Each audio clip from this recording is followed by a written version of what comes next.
જીઆઈડીસીમાં જમીન ફાળવણી મુદ્દે કોંગ્રેસના ભ્રષ્ટાચારના આરોપ બાદ ભાજપે વળતો પ્રહાર કર્યો। ભાજપનું કહેવું છે કે 2006ના નિયમો મુજબ જ ફાળવણી થઈ છે। ઉલટાનું 1962થી જીઆઈડીસીમાં કોંગ્રેસ પોતાના મળતિયાઓને જમીન ફાળવતી હતી। બંને પાર્ટીઓના આરોપ પ્રત્યારોપને જોતા લાગી રહ્યું છે કે આવનારા દિવસોમાં વિવાદ વધી શકે છે।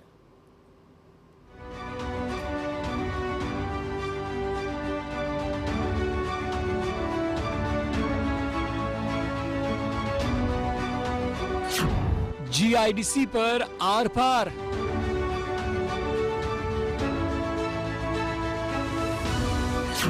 कांग्रेस वर्सेस भाजप।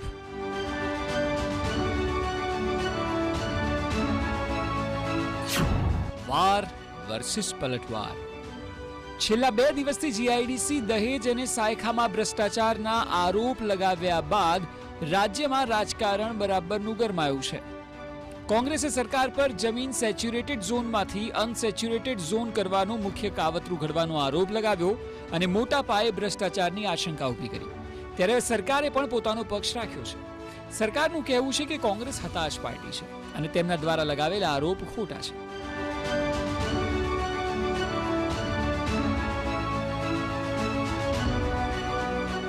રવિવારે શક્તિસિંહે આરોપ લગાવ્યો હતો કે રાજ્યની 2 જીઆઈડીસી દહેજ અને સાયખામાં જમીન સેચ્યુરેટેડ ઝોનથી અનસેચ્યુરેટેડ ઝોન કરવામાં આવી।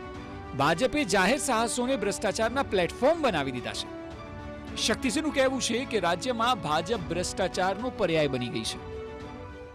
ભારતીય જનતા પાર્ટીએ ચૂંટણી સમયે કહ્યું હતું, ભરોસાની ભાજપ। આ સિલસિલાબંધ હકીકતો પછી ને વારંવાર આવતી આ બાબતો પછી કહેવું પડે કે ભરોસાની ભાજપ નહીં, ભ્રષ્ટાચારની ભાજપ। મારે અત્યંત દુઃખ સાથે કહેવું પડે છે, અણાવડત, અણઘડ વહીવટ અને ભય મુક્ત ભ્રષ્ટાચાર એ ભારતીય જનતા પાર્ટીનો પર્યાય બની ગયો છે। આ તરફ જીઆઈડીસીમાં જમીન ફાળવણીના નિયમો 1962થી ચાલતા આવે છે અને તેને કોંગ્રેસે જ બનાવ્યા હતા તેવું ભાજપ તરફથી ઋષિકેશ પટેલે નિવેદન આપ્યું। તેઓએ ત્યાં સુધી કહ્યું કે 1962થી કોંગ્રેસ પોતાના મળતિયાઓને જ તો જમીન ફાળવી રહી હતી અને સવાલ ભાજપ પર હવે ઊભા કરે છે। તો સામે કોંગ્રેસે કહ્યું કે પહેલા રિમોટ જગ્યાઓ કે જ્યાં ઉદ્યોગો બિલકુલ નહોતા તે જગ્યાએ જમીન ફાળવવામાં આવતી જેથી નાનામાં નાનો માણસ કામ મેળવી શકે।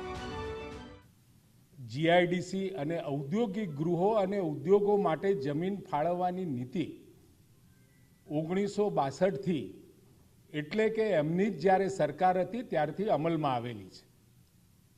1962થી જે નીતિ એમને મૂકી હતી ઔદ્યોગિક ગૃહોને જમીન માટે જીઆઈડીસી આપવા માટે, એ વખતે ક્યારે પણ ભૂતકાળ તમે જોઈ લેજો, ક્યારે પણ એમને જમીનની હરાજી અથવા તો હરાજીથી પ્લોટો આપ્યા નથી। જે એમના લાગતા વળગતા મળતિયાઓ હતા એમને જે પ્લોટોની ફાળવણી થઈ હતી।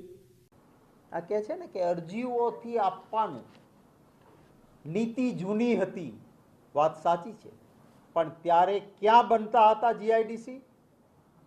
જે જગ્યાએ ઉદ્યોગ જતો નહોતો ત્યાં સંતુલિત વિકાસ કરવા માટે એવી જગ્યા રિમોટ કે જ્યાં ઉદ્યોગ નથી જતો તો ત્યાંના સ્થાનિક કારીગરોને કામ મળે, ત્યાં જે લોકો કામ કરતા નાના ઉદ્યોગકાર છે એને સુવિધા મળે, વિશ્વકર્મા સમાજના ભાઈઓને લાભ મળે એટલે આપવામાં આવતા, કારણ કે ડિમાન્ડ નહોતી।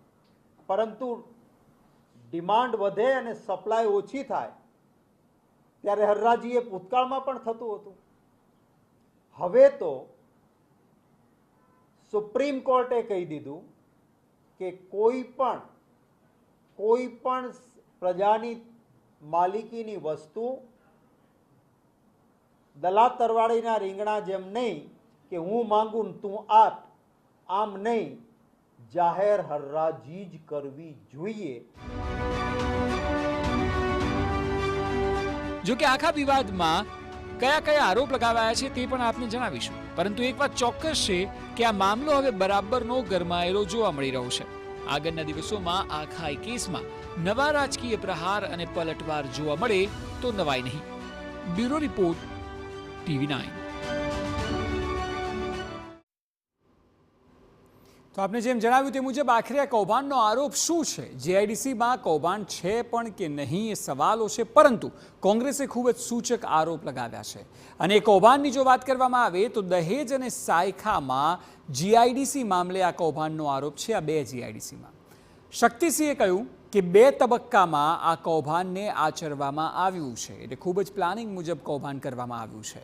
2 તબક્કાની વાત કરીએ તો પહેલા તબક્કામાં 3,50 કરોડનું સરકારને નુકસાન થઈ રહ્યું છે, જે લોકોના રૂપિયા છે, જેનો ભ્રષ્ટાચાર થયો છે.